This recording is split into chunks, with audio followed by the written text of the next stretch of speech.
தேசத்தின் நம்பிக்கை மாத இதழ் அப்பா பதிப்பகம் இணைந்து வழங்கும் நேர்மையாளர் சகாயம் IAS அவர்களின் அனுபவ பதிவில் கடைசி தரையில் கண்டாங்கி சேலை புத்தகத்திற்கு உடனே அழையுங்கள்.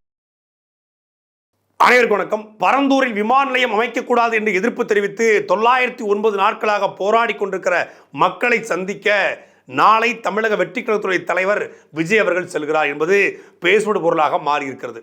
கிட்டத்தட்ட 909 நாட்களாக திமுக ஆட்சிக்கு வந்து இந்த 4 ஆண்டு காலத்தில் 909 நாட்களாக பரந்தூர் உள்ளிட்ட கிராம மக்கள், பரந்தூர், ஏகனாபுரம் உள்ளிட்ட கிராம மக்கள் தொடர்ச்சியாக போராடிட்டு இருக்காங்க.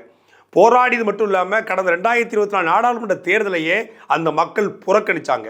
குறிப்பாக இந்த பரந்தூர் உள்ளிட்ட கிராமங்களில் 12 கிராமங்களில் 5700 ஏக்கரை எடுத்து அதில் நாங்கள் விமான நிலையம் அமைக்க போகிறோம்னு சொல்லி 2022ஆம் ஆண்டோட தொடக்கத்தில் தமிழ்நாடு அரசு அறிவிக்குது. இந்த மத்திய அரசு தான் விமான நிலையத்தை அமைக்க போகுது. ஆனால் இடத்தை எடுத்து கொடுக்குற உரிமை தமிழ்நாடு அரசு இருக்குது. தமிழ்நாடு அரசு இடத்தை எடுத்து கொடுக்கும், மத்திய அரசு விமான நிலையம் கட்டும். மத்திய அரசுனா அதானியோ ஏதோ ஒரு முதலாளி கட்டுவார். எதற்காக இந்த விமான நிலையம், ஏன் மக்கள் எதுக்குறாங்க, இந்த விமான நிலையம் வந்தால் என்ன பாதிப்பு உருவாக்கும், விஜய் அவர்கள் இதை கையில் எடுக்க வேண்டிய அவசியம் என்ன அப்படிங்கிறதான் இந்த காணொலியில் நம்ம தெளிவாக பார்க்க போகிறோம். நீதி வழங்கும் போது அண்ணன், தம்பி, சொந்தம், பந்தம், பணக்கார, ஏழை எதையுமே பார்க்க கூடாதுடா. நியாயத்தை மட்டும் தான் சொல்லணும். தமிழக வெற்றி கழகம் ஆரம்பித்து இந்த 4 மாத காலத்தில் முதல் முறையாக பனையூர்லேருந்து பரந்தூருக்கு வராரு தமிழக வெற்றி கழகத்துறை தலைவர் விஜய் அவர்கள். விஜய் கட்சி தொடங்கலாம் சரிதான், அவர் கொள்கையில் விமர்சனக்கலாம், ஆனால் மக்கள் களத்துக்கு விஜய் வரணும். எப்பயாவது ஒரு பத்திரிகையாளர் சந்திப்பு கொடுக்கணும். ஏன்னா யூனிவர்சிட்டி பிரச்சனை நடந்துகிட்டு இருக்கு, ஒரு பக்கம் அரிட்டாப்பட்ட பிரச்சனை நடந்துட்டு இருக்கு. இங்கே தமிழ்நாடு முழுக்க விவசாயிகள் போராடுறாங்க, மாணவர்கள் போராடுறாங்க, மருத்துவர்கள் போராடுறாங்க, செவிலியர்கள் போராடுறாங்க, ஆசிரியர் பெருமக்கள் போராடுறாங்க. எந்த போராட்டத்துக்கும் விஜய் ஆதரவு தெரிவிக்கல. மக்களோட மக்களாக இறங்கி நின்னாதானங்க அவர் மக்கள் தலைவராக மாற முடியும். ஒரு அரசு கட்சி தொடங்கினா மட்டும் போதுமா, மக்களோட நிற்க வேண்டாமான்னு பல்வேறு கட்சிகளையே நாம் கூட கேள்வி எழுப்பியிருந்தோம். முதல் முறையாக விஜய் அவர்கள் பரந்தூருக்கு வராரு. பரந்தூரை விஜய் அவர்கள் தேர்ந்தெடுக்க வேண்டிய காரணமும் தேவையும் என்ன, அதுக்கு பின்னால் ஏதாவது அரசியல் இருக்கா அப்படின்னா 100 விழுக்காடு அரசியல் இருக்குது, அதில் மாற்றமே இல்லை. ஆனால் விஜய் அவர்கள் பரந்தூருக்கு வர்றது வரவேற்கத்தக்கதா அப்படின்னா 100 விழுக்காடு வரவேற்கத்தக்கது. ஏன் அப்படின்னா இந்த விமான நிலையம் வேண்டான்னு யாருமே சொல்லலை. ஆனால் அது பரந்தூரில் வேண்டாங்கிறதா அங்கே இருக்கக்கூடிய விவசாயிகளுடைய மக்களுடைய கோரிக்கை, அதே போல் நம்மளுடைய கோரிக்கையும். ஏன் பரந்தூரில் வேண்டாம் அப்படின்னா, இப்போ காவிரி டெல்டாவில் விவசாயிகள் விவசாயம் பண்ணுறாங்கன்னா அவங்க ஆற்று பாசனத்தை நம்பி விவசாயம் பண்ணக்கூடியவங்க. காவிரியில் தண்ணி வந்தால் அவங்க விவசாயம். தாமிரபரணி படுகையில் விவசாயம் செய்யக்கூடியவங்க, தாமிரபரணி ஆற்றுல வரக்கூடிய தண்ணீரை நம்பி விவசாயம் செய்யக்கூடியவங்க. இந்த பரந்தூர், வளத்தூர், பொடவூர், தொடரூர், குணகரம்பாக்கம், இடையார்பாக்கம், மகாசேரி, மங்கலம், ஏகனாபுரம், நல்வாய், இந்த பகுதிகள் கிட்டத்தட்ட 12 கிராமங்கள், 5700 ஏக்கர். இதில் 3700 ஏக்கர் நன்சை நிலம், 1700 ஏக்கர் தான் புறம்போக்கு நிலம், அரசு நிலம், தரிசு நிலம். இந்த 3700 புன்சை நில, நன்சை நிலத்தில், தரிசு விவசாய நிலத்தில் முழுக்க மக்கள் டெல்டா போலையோ இல்லை மதுரை, திருநெல்வேலி மக்களை போலவோ இவங்க ஆற்று பாசனத்தை நம்பியிருக்கூடிய மக்கள் கிடையாது, ஏரி பாசனத்தை நம்பியிருக்கூடிய மக்கள். ஏரினா இயற்கையாகவே பொழியக்கூடிய மழையை சேகரித்து அந்த மலையிலிருந்து வரக்கூடிய தண்ணீரை தங்களுடைய விவசாயத்துக்கு பயன்படுத்தக்கூடிய மக்கள். அப்போது இந்த பகுதியில் எப்படினாலும் மழை பெய்யுது, அந்த மலையில் பெறக்கூடிய தண்ணியை சேகரித்து வைக்கிறாங்க. நல்ல செழிப்பான மழை பெய்யக்கூடிய ஒரு பகுதி. அதாவது 2 நாள் 3 நாள் மழை பெஞ்சால் ஒரு வெள்ளம் வர்ற அளவுக்கான ஒரு பகுதி தான் இந்த பகுதி. அங்கே ஏற்கனவே நீர்நிலைகள் இருப்பதனால வெள்ளம் வர்றது கிடையாது. நீர்நிலை தரைமட்டமாக்கப்பட்டால் அந்த பகுதி சென்னையில் இருக்கக்கூடிய வட சென்னை எப்படி நீரில் மூழ்குதோ, பள்ளிக்கரணை, செம்மஞ்சேரி, கண்ணகி நகர், வேளச்சேரி எப்படி தண்ணியில் மூழ்குதோ அப்படி 1 மணி நேரம் மழைக்கு கூட தாங்காது. அங்கே ஏரியும் குளங்களும் குட்டைகளும் 22 ஏரிகள், 54க்கும் மேற்பட்ட நீர்நிலைகள் இருக்கிறது. இந்த நீர்நிலைகள் இருப்பதனால இந்த எவ்வளோ பெரிய மழை பெஞ்சாலும் அந்த நீரை சேகரித்து வைக்கிறது, அதை விவசாயத்துக்கு பயன்படுத்தக்கூடியாங்க. இப்படி முழுக்க தற்சார்பு வாழ்க்கை வாழ்கிறாங்க அந்த மக்கள். ரேஷன் கடையே இல்லை, அரசு எந்த உதவியும் செய்யலை, அரசினுடைய நலன்கள் எதுவும் அந்த மக்களுக்கு போகணும்னா கூட அந்த மக்கள் பிழைச்சு கொள்வாங்க. குறிப்பாக எடுத்துக்காட்டுக்கு ஏகனாபுரம், ஒரு 900 ஏக்கரில் அந்த கிராமம் இருக்குது. ஒரு 1100 ஏக்கரில் அந்த விவசாய நிலம் இருக்குது. அந்த ஏகனாபுரத்தை மட்டும் ஒரு 2100 மக்கள் வாழ்கிறாங்க, 2100 பேர் வாழ்கிறாங்க. அங்கே அங்கே வந்து பள்ளிக்கூடங்கள் இருக்குது, கோவில் இருக்குது, தேவாலயம் இருக்குது. பெரும்பாலும் 2 சமூகம், பறையர் படையாச்சி 2 சமூகம் தான் நிறைந்து வாழ்கிறாங்க, ஈக்குவலாக வாழ்கிறாங்க. எந்த சாதிய சமூக பிரச்சனைகளும் இல்லாத 2 பேருமே ஒற்றுமையாக வாழக்கூடிய பகுதி. 2 சமூகமும் எதிரெதிராக காட்டக்கூடிய இடத்துல 2 சமூகமும் இங்கே ஒற்றுமை இருக்குது. இந்த பிரச்சனையினால ஒற்றுமையாக இல்லை, ஏற்கனவே அந்த 2 சமூகமும் விவசாய குடிகளாக அந்த ஊரில் ஒற்றுமையாக வாழ்கிறாங்க. அப்படிப்பட்ட அந்த பகுதியில் ஒரு தற்சார்பு வாழ்க்கை வாழக்கூடிய அந்த மக்கள் யாரையும் நம்ப வேண்டிய தேவையில்லாத ஒரு வீட்டுக்கு தென்னை மரம், முருங்கை மரம், ஆடு மாடு, விவசாய நிலம், விவசாயிகளுடைய பொருட்கள் முழுக்க 100 விழுக்காடு விவசாயத்தை நம்பி வாழக்கூடிய அந்த இடத்துல தான் இந்த ஏர்போர்ட் அமைப்புன்னு சொல்லி இந்த மத்திய அரசும் மாநில அரசும் கங்கணம் கட்டி நிற்குது.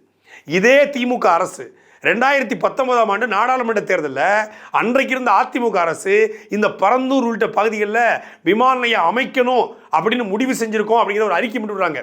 இது இப்போ இல்லை, 2011 அதிமுக ஆட்சி வந்த பிறகு இந்த சென்னை ஏர்போர்ட்டை விரிவாக்கம் பண்ணணும், இன்னும் எக்ஸ்டென்ஷன் பண்ணணும், அதனால் ஏதாவது ஒரு இடம் இருந்தால் பாருங்கன்னு சொல்லி ஜெயலலிதா அவர்கள் சொல்ல தமிழ்நாடு அரசின் சார்பாக இடம் பார்க்குறாங்க. அப்போ இந்த காஞ்சிபுரம் பகுதியில் இந்த இடம் இருக்குது அப்படின்னு அவங்களுக்கு ஒரு செய்தி போகுது. அப்போத்திலிருந்தே இந்த விமான நிலையம் அமைப்பதற்கான பணிகள் துவங்குது. இது திமுக போட்ட திட்டம் கிடையாது, அதிமுக போட்ட திட்டம். ஆனால் அதிமுக துவங்க மட்டும் தான் செய்கிறாங்க, வந்து சும்மா பார்வையிட்டு போகிறாங்க. பார்வையிட்ட பொழுது அன்றைக்கு ஸ்ரீபெரும்புதூரில் வேட்பாளராக போட்டியிட்ட மரியாதைக்குரிய டிஆர் பாலு அவர்கள் இதே ஏகனாபுரத்தில் அங்கே அம்பேத்கர் சிலை இருக்குது, அந்த சிலைக்கு முன்னாடி நின்று பிரச்சாரம் பண்ணியிருக்காரு. பிரச்சாரத்தில் பேசிய காணொலி கூட இருக்கிறது. என்ன தெரியுமா சொல்லியிருக்காரு? நாங்கள் இருக்கிற வரை இந்த பரந்தூர் விமான நிலையம் வரட மாட்டோம், தேர்தல் வாக்குறுதியாகவே நான் அதை கொடுக்குறேன், நான் வெற்றி பெற்றால் பரந்தூர் விமான நிலையம் வராமல் தடுப்பேன்னு சொல்லி வாக்குறுதி கொடுக்குறாரு. நம்பி மக்கள் ஓட்டு போடுறான் 19. அதுக்கப்புறம் 22 காலகட்டத்தில் மீண்டும் இவங்க ஆட்சிக்கு 21 ஆட்சிக்கு வராங்க. ஆட்சிக்கு வந்த பிறகு இந்த பரந்தூர் பகுதியில் விமான நிலையம் அமைய போகுதுன்னு சொல்லி அறிக்கை வெளியாகுது, அரசு இதழில் வருது. இடங்களை எடுப்பதற்காக அதிகாரிகள் உள்ளே போகிறாங்க, மக்கள் எதிர்ப்பு தெரிவிக்கிறாங்க, போராட்டம் தொடங்குது. 2019க்கு பிறகு கிட்டத்தட்ட 6 வருஷம் ஆகுது. ஸ்ரீபெரும்புதூரில் வெற்றி பெற்ற மரியாதைக்குரிய டிஆர் பாலு அவர்கள் இந்த ஊர் பக்கம் போகவே இல்லை. ஒரு விமான நிலையம் அமைப்பதற்கான நிலம் இந்த ஊரில் இருக்கா? முதல்ல இல்லை. ஒரு தரிசு நிலங்க, காஞ்ச தரை, அங்கே நாங்கள் வந்து நல்ல நிலத்தை சீர் பண்ணி விமான நிலையம் அமைக்க போகிறோம்னா சரி. இது காலகாலமாக விவசாயம் செய்து வந்த பகுதி, ஒரு பஞ்சு போன்ற பகுதி.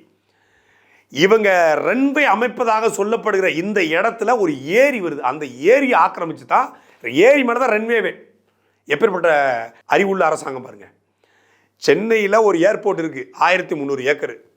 இந்த ஏர்போர்ட்டை விரிவாக்கம் பண்ண முடியாது, அதனால் நாங்கள் அங்கே போகிறோம்ன்றாங்க. இது விரிவாக்கம் பண்ண முடியுமா பண்ண முடியாதாங்கிற அப்புறம் பார்க்கலாம். இந்த ஏர்போர்ட்டில் முதல்ல சென்னை வானூர்தி நிலையத்தில் போதிய வானூர்திகள் இருக்கான்னா இல்லை. மதுரை வானூர்தி நிலையத்துக்கு, திருச்சிக்கு, தூத்துக்குடிக்கு, கோயம்புத்தூருக்கு இங்கிருந்து மொத்தமே 3லேருந்து 4 வண்டி தான் இருக்குது. சென்னையிலேருந்து உலக முழுமைக்கு ஒரு நாளைக்கு 60,000 பேர் பயணிக்கிறாங்க, ஆண்டு ஒன்றுக்கு 2 கோடி பேர் பயணிக்கிறாங்க. இது 2025 3.5 கோடி பேராக மாறும், 2030 10 கோடியாக மாறும். அதனால் அந்த இலக்குக்கு இந்த ஏர்போர்ட் தாங்காது, அதனால் நாங்கள் விரிவாக்கம் பண்ண போகிறோம், புதுசாக கட்ட போகிறோன்னு சொல்கிறாங்க. இப்படித்தானே திருச்சியில் சொன்னீங்க, திருச்சியில் இருக்க ஒரு ஏர்போர்ட்டை விரிவாக்கம் பண்ணுறோம், திருச்சி ஏர்போர்ட் தாங்கலை அப்படின்னு விரிவாக்கம் பண்ணுறதா சொல்லி புதிய வானூர்தி நிலையத்தை திருச்சியில் கடந்த 6 மாதத்துக்கு முன்னாடி மரியாதைக்குரிய பாரத பிரதமர் மோடியுடைய திருக்கரங்களால் திறந்து வைக்கப்பட்டது. அந்த ஏர்போர்ட் இன்றைக்கி என்ன லட்சணத்தில் இருக்குது தெரியுமா? ஆடிக்கிட்டு இருக்கு. அந்த ஏர்போர்ட்டுக்குள்ளே ஒரு கடை இல்லை, மொத்தமே நிற்கிறது 2 வண்டி, 2 வண்டிக்கு இத்தத்தண்டி ஏர்போர்ட்டு. ஏற்கனவே இருந்த திருச்சி ஏர்போர்ட்டு நல்லா இருந்துச்சு, எந்த பிரச்சனையும் இருந்துச்சு, அதுவே பெருசு. இப்போ அதை அப்படியே மூடிட்டு பக்கத்தில் பெருசாக கட்டியிருக்காங்க. பெருமை பீத்த கலையம், குடிக்கிறது ஓட்ட கலையம்மா எங்கள் ஊரில், அது மாதிரி பெருமை பீத்த கலையம். இவ்வளோ பெரிய ஏர்போர்ட்டு கட்டி அந்த ஏர்போர்ட்டுக்குள்ளே 6 மாதம் ஆச்சு திறந்து ஒரு கடை திறக்கலை. அங்கே கம்மிங் சூன் அப்படின்னு போட்டு வச்சுருக்காங்க கடைகளுக்கு உள்ள. ஏர்போர்ட்டுக்குள்ளே கடையை கூட குத்தகைக்கு விட முடியாமல், ஏன்னா எவனும் வரல. ஏன் வரல? பேசஞ்சர் இருந்தால் தானே கடை போடுவான். அவன் கடையை போட்டு வச்சுருந்து டீ கடையை திறந்து ஒரு ஒரு ஒரு ஒரு கேஎஃப்சியோ இந்த மெக்டொனால்ட்ஸோ தானே கொடுக்க போகிறாங்க. ஒரு பீஸா ஹட் மாதிரி கொடுப்பானுங்க, இல்லை சென்னை சில்க்ஸ் இந்த மாதிரி கடைகளுக்கு கொடுப்பாங்க. அப்படி கொடுத்தவன் யாரை வச்சு வியாபாரம் பண்ணுவான்? அங்கே வேலை பார்க்குற ஏர்போர்ட் ஊழியர்களை வச்சியா? ஏர்போர்ட் திறந்து 15 நாள் கழித்து தான் கழிவறையே திறந்தாங்க. அந்த லட்சணத்தில் ஏர்போர்ட் இருக்குது. இந்த ஏர்போர்ட்டு கட்டி 100 தடவை இடிஞ்சு விழுந்துச்சு. இந்த லட்சத்தில் ஏர்போர்ட் இருக்குது. இந்த ஏர்போர்ட்டுக்குள்ளேயே போகிறதுக்கான வானூர்திகளும் இல்லை, பேசஞ்சரும் இல்லை. யார் போக போகிறா? எந்த பெரும் முதலாளி போகிறான்? அப்போ ஏன் ஸ்ரீபெரும்புதூரை டார்கெட் பண்ணுறீங்க? ஏன் காஞ்சிபுரத்தை டார்கெட் பண்ணுறீங்க? காஞ்சிபுரத்தை சுற்றி ஃபேக்ட்ரிஸ் இருக்குது, நிறைய இண்டஸ்ட்ரீஸ் இருக்குது. அந்த முதலாளிகள் சென்னையிலேருந்து 70 கிலோமீட்டருக்கு வந்து ட்ராவல் பண்ணி போக முடியலை. ஃபாக்ஸ்கான் முதலாளி வராரு, டிஆர் பாலுடைய மகன் டிஆர்பி ராஜா காரில் கூட்டு போயிருக்கு 70 கிலோமீட்டரு.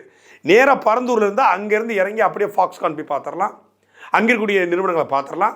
இந்த முதலாளிகள் எளிதாக வந்துட்டு போனதுக்கு இந்த 70 கிலோமீட்டர் டிராஃபிக்கில் அவங்களுக்கு நெருக்கடியாகுது. இவ்வளோ டிராஃபிக் ஹெவியாக இருக்குது, இல்லை எங்களால் ட்ராவல் பண்ண முடியும் அப்படின்னு அவங்க அந்த ஸ்ட்ரெஸ் ஆகிறாங்க. அவங்க ஒவ்வொரு 1 மணி நேரமும் பல மில்லியன் சம்பாதிக்கக்கூடிய மில்லியனர்ஸ் அவங்கள வந்து காத்திருக்க வைக்கலாமா, அவங்கள ட்ராவல் பண்ண வைக்கலாமா? இருங்க, உங்களுக்கு பக்கத்துலேயே நாங்கள் ஏர்போர்ட்டை கொண்டு தரோம் அப்படின்னு சொல்லி முதலாளிகளுக்காகத்தான் இந்த பரந்தூர் ஏர்போர்ட்டை விவசாய நிலத்தை அழித்து இந்த கேடுகட்ட கேவலப்பட்ட அரசுகள் கொண்டு வர துடிக்குது. ஆனால் கொண்டு வர்ற இடம் மிகப்பெரிய விவசாய நிலம். இன்னைக்கு விவசாய நிலத்தை அழித்து ஏர்போர்ட் கட்டலாம், நாளைக்கு ஏர்போர்ட்டை அழித்து விவசாய நிலத்தை கட்ட முடியுமா, உருவாக்க முடியுமா? திமுகவுடைய தேர்தல் அறிக்கையில் ராமநாதபுரத்தில் ஏர்போர்ட் கட்டுவோம், வேலூரில் ஏர்போர்ட் கட்டுவோம், சேலத்தில் ஏர்போர்ட் கட்டுவோம், தூத்துக்குடி வானொலி நிலையத்தை வந்து விரிவாக்கம் செய்வோம், மதுரையை சர்வதேச தரத்துக்கு உயர்த்துவோம் அப்படின்னு வாக்குறுதி கொடுத்தாங்க. இந்த வாக்குறுதி நிறைவேற்றி மதுரை விமான நிலையம் ஏற்கனவே நல்லா தான் இருக்குது, அதுலேயே எக்கச்சக்கமான இடம் இருக்குது. இப்போ அதை விட்டுட்டு அங்கே அதை விரிவாக்கம் பண்ணுறேன்னு சொல்லி அந்த ஊர் மக்கள் போராடிக்கிட்டு இருக்காங்க. தூத்துக்குடி வானொலி நிலையத்தை சின்ன ஏர்போர்ட்டு, அது ஏர்போர்ட் கிடையாது, தூத்துக்குடி பஸ் ஸ்டாண்டோட பெருசாக இருக்கும், பஸ் ஸ்டாண்டோட ஏர்போர்ட் சிறுசு. அந்த ஏர்போர்ட்டை இன்னும் கொஞ்சம் பெருசாக்கலாம், கொஞ்சம் விரிவாக்கம் செய்யலாம், அது கூடுதலான வானூர்தியில் விடலாம். அப்போ தூத்துக்குடி, திருநெல்வேலி, இந்த கன்னியாகுமரி மக்கள் அங்கேருந்து பயணப்படுவாங்க, தென்காசி மக்கள் போவாங்க. மதுரையை இன்னும் கொஞ்சம் சரி பண்ணுனா மதுரை, ராமநாதபுரம், சிவகங்கை, இந்த தேனி, திண்டுக்கல், விருதுநகர் இந்த பகுதி மக்கள் அந்த ஏர்போர்ட்டை பயன்படுத்திக்குவாங்க. திருச்சி ஏர்போர்ட் ஏற்கனவே பிரம்மாண்டமாக இருக்குது, இதில் கூடுதலாக வானூர்தியில் விட்டாலே டெல்டா பகுதி மக்கள், கரூர், இந்த பக்கம் பெரம்பலூர், அரியலூர், திருச்சி உள்ளிட்ட மக்கள் திண்டுக்கல் உள்ள மக்கள் இதை பயன்படுத்திக்க போகிறாங்க. அதே போல் ராமநாதபுரத்தில் ஒரு ஏர்போர்ட்டு, சேலத்தில் ஒரு ஏர்போர்ட்டு, கோயம்புத்தூர் ஏர்போர்ட்டு, வேலூரில் ஒரு ஏர்போர்ட்டு, அங்கங்கே வானூர்தியில் கொண்டு வந்து அங்கே இருக்கக்கூடிய சர்வதேச விமானங்களை அங்கே வர வச்சாலே அந்த மக்கள் அதை பயன்படுத்திக்குவான். தேவைப்பட்டால் அவன் சென்னை ஏர்போர்ட்டை பயன்படுத்திக்க போகிறான், தேவைன்னா ஒரு அமெரிக்காவுக்கு போகிறோம், இல்லை லண்டனுக்கு போகிறோம் அப்படின்னா வெளிநாடுகளுக்கு ரொம்ப அது தொலைதூரங்களுக்குரிய ஊர்களுக்கு போகும்போது, நாடுகளுக்கு போகும்போது இந்த ஏர்போர்ட்டை பயன்படுத்துகிறோம். மற்ற நாடுகளுக்கு அவன் பக்கத்தில் இருக்கக்கூடிய ஏர்போர்ட்டை பயன்படுத்த போகிறாங்க. உள்ளூருக்குள்ளே இந்தியாவுக்குள்ளே செல்வதற்கு பக்கத்தில் உள்ள ஏர்போர்ட்டை பயன்படுத்தி போகிறான். இந்த ஏர்போர்ட்டை பெருசாக்கி இங்கே வந்து தான் ஏறணும்னா ஒரு ஜிம்முக்கு போகிறோம் உடற்பயிற்சி செய்யும் பொழுது கைக்கு மட்டும் பைசப்ஸ் போட்டுகிட்டே இருந்தோம்னா உடம்பு முழுக்க என்ன ஆகும்? இது மட்டும் வீங்கிட்டு போகும், வீக்கமாக மாறும், மற்றெல்லாம் ஜூம்பி போய் இருக்கும். உடம்பு முழுக்க ஒர்க் அவுட் பண்ணுறது சரியாக இருக்குமா, கைக்கு மட்டும் ஒர்க் அவுட் பண்ணுறது சரியாக இருக்குமா? இந்த அரசு என்ன பண்ணுதுன்னா கைக்கு மட்டும் ஒர்க் அவுட் பண்ணுது, சென்னையை மட்டும் டெவலப் பண்ணுது.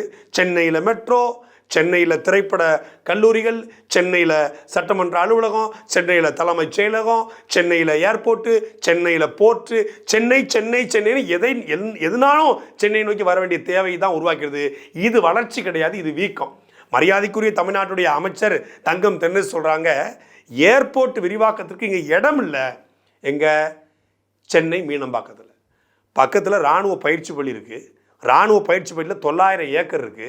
இராணுவ பயிற்சி பள்ளியை தாம்பரத்துலையோ இல்லை நீங்கள் கிளாம்பாக்கம் தாண்டியோ கொண்டு போய் போடலாம்.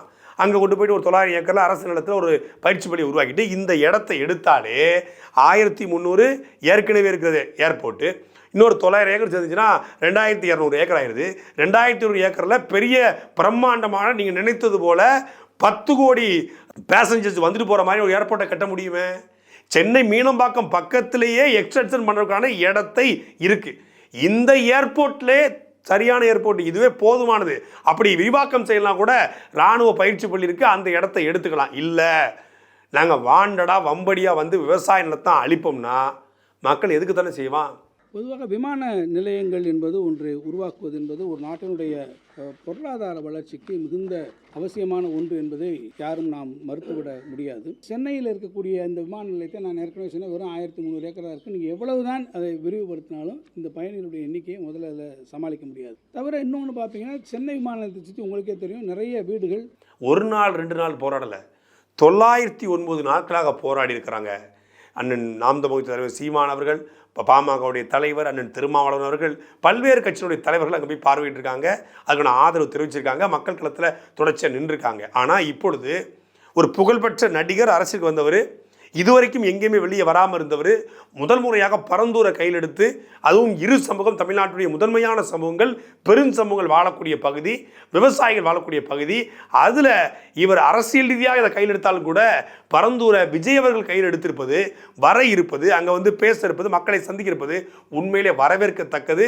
விஜய் அவர்கள் பரந்தூரில் என்ன பேச போகிறாரு, பத்திரிகையாளர் சந்திப்பாரா சந்திக்க மாட்டாரா அப்படின்னு பல்வேறு கேள்விகள் இப்போ எழுந்துக்கிறது. அவர் பேசினாலும் பேசாட்டலும் பரந்தூர் மக்கள் ஏன் போராடுறான், இந்த போராட்டத்துடைய நோக்கம் என்ன, ஏன் விமான நிலையம் தேவையா தேவையில்லையா, ஏரோட்டு நிலத்தில் ஏரோப்ளேன் எதற்கு என்கிற கேள்வி இப்போது உருவாயிருக்கிறது. இல்லை என்ன பெரிய கொடுமைன்னா, இந்த நாட்டுக்குன்னு சொந்தமாக ஒரு ஃப்ளைட் இல்லை. இந்தியாவுடைய இராணுவத்துக்கு விமானங்கள் இருக்குது, இந்திய கடற்படைக்கு விமானம் இருக்குது. ஆனால் இந்தியாவுக்குன்னு ஒரு பேசஞ்சர் பயணிகள் விமானம் இல்லை. மொத்தத்தையும் வித்தாச்சு. விற்று நல்ல நெய்யை போட்டு பொங்கலை வச்சு நக்குவாங்கல்ல, அப்படி நழுக்குன்னு அப்படி நக்கிட்டாங்க. சொந்தமாக வானூர்தி இல்லாத ஒரு தேசம், ஒரு நாடு வானூர்தி நிலையம் கட்டுதுங்க. வானூர்தி நிலையத்தை இவன் கட்டலை, அதானிட்ட கொடுத்து கட்ட வர்றான். கெட்டுனாலும் அதானிட்ட கொடுத்துருவான். வானூர்தி இவன்ட்ட இல்லை, வானூர்தி நிலையம் இல்லை. பாஸ்போர்ட்டுக்கு வெரிஃபிகேஷன் பண்ணுவதற்கு டாட்டாட்ட கொடுத்துட்டான். இவனுக்கு ரொம்ப சிரமமாக இருக்குது, கொடுத்துட்டான். எல்லாத்தையும் கொடுத்துட்டு இவர் வானூர்தியத்துக்கு இடத்த மட்டும் விவசாயிகிட்ட பறிக்கணும்னா இது எந்த வகையில் நியாயம்? இதுக்கு பேர் என்ன தெரியுமில்ல, பசுமை விமான நிலையம். பரந்தூர் பசுமை விமான நிலையம். அது என்ன பரந்தூர் பசுமை விமான நிலையம்? விவசாய நிலத்தை பூரா அழிச்சிட்டு அதை வந்து காங்கிரீட்டு போட்டு அதில் வானூர்தி இறக்கிறதுக்கு பேர் பசுமை விமான நிலையமா. 2 பக்கம் இருக்கக்கூடிய புளிய மரத்தை பூரா வெட்டிட்டு 8 வழி சாலை போட்டு நடுவில் அரளிச்செடி நட்டு வச்சா அது பசுமை சாலை. இவருடைய திட்டங்களும் அந்த திட்டங்களுடைய பெயர் இருக்குல்ல, அதை கேட்கும்போது அப்படி குள்ளு குள்ளு குள்ளு குள்ளு குள்ளுன்னு குத்தாலத்தில் குளிச்ச மாதிரி இருக்கும். இல்லம் தேடி கல்வி, மக்களை தேடி மருத்துவம், பசுமை வழி சாலை, பசுமை வழி விமான நிலையம். பேரை பார்க்கும்போது பசுமை விமான நிலையம், ஆகா முழுக்க முழுக்க மரங்களாக இருக்குமோ. பசுமை விமானம் என்ன புறாவை கட்டி பறக்க போறீங்களா? ராவணம் போனானே புஷ்பக விமானம், அது மாதிரி புஷ்பக விமானத்தில் போகுமா பசுமை விமானம்னா? விமானம் எப்படி பசுமையாக இருக்க முடியும்? விமானம் எப்படி பசுமையாக இருக்க முடியும்? அதுவும் விவசாய நிலத்தை அழிச்சு, மரங்கள் அழிச்சு, பனை அழிச்சு, தென்னை அழிச்சு, வாழை அழிச்சு, நெல் அழிச்சு, கரும்பு அழிச்சு, காட்டை அழிச்சு, மாட்டை அழிச்சு, வயல்வெளிகள் அழிச்சு, ஏரி அழிச்சு, குளங்கள் அழிச்சு, எல்லாத்தையும் அழிக்கிற ஒரு விமான நிலையத்துக்கு பேர் பசுமை விமானம்னு வச்சுருக்கான். ஸ்னேகா அந்த பேரில் விழுந்துட்ட பாருல விவேக், அப்படிதான் இது. அறிவே இல்லாத இடத்துக்கு அறிவாளின்னு பேர் வைக்கிற மாதிரி பசுமையே இல்லாத இடத்துக்கு பசுமை வழிச்சாலை, பசுமை வழி விமான நிலையம்னு பேர் வைக்கிறாங்க. இப்போ இதை எதிர்த்து தான் மக்கள் 914 போராடுறான். தமிழ்நாட்டுடைய முதலமைச்சர் நல்லாட்சி கொடுத்துட்டு இருக்கோம், எந்த கொம்பனாலும் குறை சொல்ல முடியாத ஆட்சியை கொடுத்துட்டு இருக்கோம் அப்படின்னு சொல்கிறார் இல்லையா. ஒரு கொம்பன் குறை சொல்லிட்டு இருக்கான். பரந்தூரில் 909 நாட்களாக அந்த மக்கள் இந்த ஆட்சியை எதிர்த்து போராடுறான். ஆட்சியாளர் கேள்வி கேட்டு போராடுறான். யார் அவர்கள்? இந்த மக்கள் இதே திமுகவுக்கு ஓட்டு போட்டவங்க, இதே திமுகவுக்கு வாக்கு செலுத்திய, வரி செலுத்திய, திமுக கட்சிக்கு கரவேட்டி கட்டிய. அந்த ஊர்லேயும் திமுக கொடி இருக்கு, அந்த ஊர்லேயும் முரட்டு திமுக காரங்க இருக்காங்க, முரட்டு ஊப்பிகளும் இருக்காங்க. அப்படிப்பட்ட ஊரில் இருந்த ஒட்டுமொத்தமான நபர்களும் இன்னைக்கு திமுகவுக்கு எதிராக, இந்த அதிகார வர்க்கத்துக்கு எதிராக எல்லா கட்சிக்காரனும் ஒன்று சேர்ந்து, எல்லா சாதியும் ஒன்று சேர்ந்து மக்களாக நிற்கிறான். பாதிக்கப்படும் போது என்ன சாதியாவது, மதமாவது, கட்சியாவது, ஏதாவது மக்களாக நின்று போராடுறான். அந்த போராட்ட மக்களுக்கு ஒரு ஆதரவு கூட, நியாயமான கோரிக்கை கேட்கக்கூட ஒரு சட்டமன்ற உறுப்பினரோ, பாராளுமன்ற உறுப்பினரோ, அமைச்சர் பெருமக்களோ, முதலமைச்சரோ யாரும் எட்டி கூட பார்க்கல. இங்கேருந்து பேசக்கூடிய மரியாதைக்குரிய தங்கம் தென்னரசு எட்டு போய் அந்த மக்கள்கிட்ட குறைய கட்டுக்கலாம்ல. என்னையா பிரச்சனை உங்களுக்கு? என்ன செய்ய போகிறோம்? நாங்கள் 3.5 விழுக்காடு உங்களுக்கு வந்து கூட போட்டு உங்கள் இடத்துக்கு தர்றோம், சும்மா ஒன்றும் எடுக்கலை. இவங்க கொடுக்குற காசு என்ன தெரியுமில்ல, ஒரு செண்டு 13,000 ரூபாயாம். அந்த 13,000 ரூபாயை 3.5 மடங்கு அதிகமாக தந்து இவங்க தர்றாங்களாம். இவங்க 13,000 ரூபா அரசு வேலைன்னு போட்டு வச்சுருக்கிறான். பக்கத்தில் ஒரு ஸ்கொயர் ஃபீட்டு 4,000 போய்கிட்டு இருக்கு. ஒரு ஸ்கொயர் ஃபீட் 4,000 ரூபா போகுது மார்க்கெட் வேல்யூ. ஆனால் இவங்க அரசுக்கு வேல்யூக்கு போட்டு செண்டு 13,000 ரூபாயா, அதை நாங்கள் 3.5 மடங்கு தர்றோம். 3.5 மடங்குனா 13.3 கிட்டத்தட்ட ஒரு 40,000 ரூபா. ஒரு செண்டுக்கு 40,000 தரேன்றான். அது செண்டு லட்சத்தில் போய்கிட்டு இருக்கு. இவன் 40,000 தர்றாங்கிறான். அது எப்படி மக்கள் கொடுத்துட்டு போவான்? நாங்கள் 4 மடங்கு போட்டு தரோம். கோபாலபுரத்தை எழுதி கொடுத்துருவீங்களா? இல்லை நாங்கள் ஒரு 10 மடங்கு போட்டு தரோம். சித்தரஞ்சன் சாலையில் கூடிய ஸ்டாலின் வீட்டு எழுதி கொடுத்துருவீங்களா? திருக்கோளை வீட்டு எழுதி கொடுத்துருவீங்களா? சரி, திருக்கோளையில் ஒரு நெல் குடோன் அமைக்கணுங்க, கருணாநிதி வீட்டை இடிச்சிட்டு அப்படின்னா ஒத்துக்கலையா? இல்லை நாங்கள் கோபாலபுரம் பக்கத்தில் நாங்கள் வந்து மருத்துவமனை கட்ட போகிறோம், ஏற்கனவே கோபாலபுரத்து மருத்துவமனை கொடுக்க போகிறோம்னு சொன்னாங்க. அது கலைஞர் இறந்து அவங்க மனைவி இறந்து அவன் தலைமுறையே போய் இன்னொரு 400 வருஷம் கழிச்சு கொடுப்பாங்க. கோபாலபுரத்தில் வந்து நாங்கள் வந்து வேறு ஏதாவது கட்ட போகிறோம்னு கொடுத்துருவீங்களா? இடத்த விட்டு கலைஞர் வாங்கினது சொந்தமாக அதை எப்படி தர முடியும்? ஆனால் அடுத்தவன் கல்யாண மண்டபம் இருந்தால் பிரிட்ஜை கட்டுவீங்க, அடுத்தவங்க மக்களிடம் இருந்தால் அதை ஆக்கிரமிப்பீங்க. விவசாய நிலமா, அதெல்லாம் விவசாய நிலத்தை வேறொரு பயன்பாட்டிற்கு எடுக்க மாட்டோம்னு சொல்லி தேர்தல் அறிக்கை கொடுத்த திமுக அதை கடைபிடிக்கலன்னு சொல்லி தான் அந்த மக்கள் போராடுறான். அதுக்கு ஆதரவாகத்தான் நடிகர் விஜய் வராரு. அவருடைய வருகை உண்மையிலே வரவேற்கத்தக்கது, பாராட்டுக்குரியது. முதலாக வெளியே வராது. அது மக்களுடைய மிக முக்கியமான போராட்டத்துக்கு வராரு. பழைய போராட்டம், இது வந்து நீர்த்து போன போராட்டம் அப்படின்னு கையில் எடுக்காமல் இப்போ ஆக்டிவாக களத்தில் நின்று மக்கள் போராடி கொண்டிருக்கிற ஒரு போராட்டத்தை கையில் எடுத்திருக்காரு. அதுக்கு அவர் என்ன பேச போகிறார் அப்படிங்கிற எதிர்பார்ப்பு கூடியிருக்கிறது. அவர் பேசினாலும் பேசாவிட்டாலும் பரந்தூர் விமான நிலையம் வரவிடக்கூடாது என்பதில் அந்த மக்கள் தெளிவாக இருக்காங்க. அந்த மக்கள் போராட்டம் வெல்லும். சாட்டை எடுத்து நாட்டை திருத்து, இளம் தலைமுறை தானே நீ வழி